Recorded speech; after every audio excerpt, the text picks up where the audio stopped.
আল্লাহর এক বান্দা নামাজের সেজদায় যায়। আল্লাহ পাক সেই বান্দাকে বলে, ওই বান্দা, তুমি যতই সেজদা করো, যতই নামাজ পড়ো, তোমার স্থান, তোমার জায়গা হচ্ছে জাহান্নামে। আল্লাহর এমন কথা শুনেই বান্দাটি আলহামদুলিল্লাহ বলল। আল্লাহ তখন সেই বান্দাকে বলল, জাহান্নামের কথা শুনে কেউ কখনো আলহামদুলিল্লাহ বলে? বান্দাটি তখন উত্তরে বলল, আল্লাহ, জাহান্নামের মালিক তুমি, জান্নাতের মালিক তুমি। আল্লাহ পাক, তুমি খুশি হয়ে আমাকে যদি জান্নাম দাও তাহলে আমার তাতে কোনো আপত্তি নেই। তুই জাহান্নামের আগুনে পুড়বি, তোর কষ্ট হবে। বান্দাটি বলল, আল্লাহ, আমার থেকে বেশি কষ্ট তুমি পাবে। আল্লাহ তখন বলল, আমার কেন কষ্ট হবে? তুমি পড়বে জাহান্নামের আগুনে, আর আমার কেন কষ্ট হবে?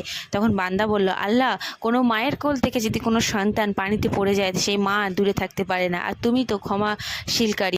বান্দা তখন আরো বলল, আমাদের জাতির পিতা ইব্রাহিম আলাইহিসসালাম। আল্লাহ, তোমার প্রেম মুখে নিয়ে নমরুদের আগুনে যখন সে পড়ে গেল, তুমি সেই আগুনটাকে শীতল করে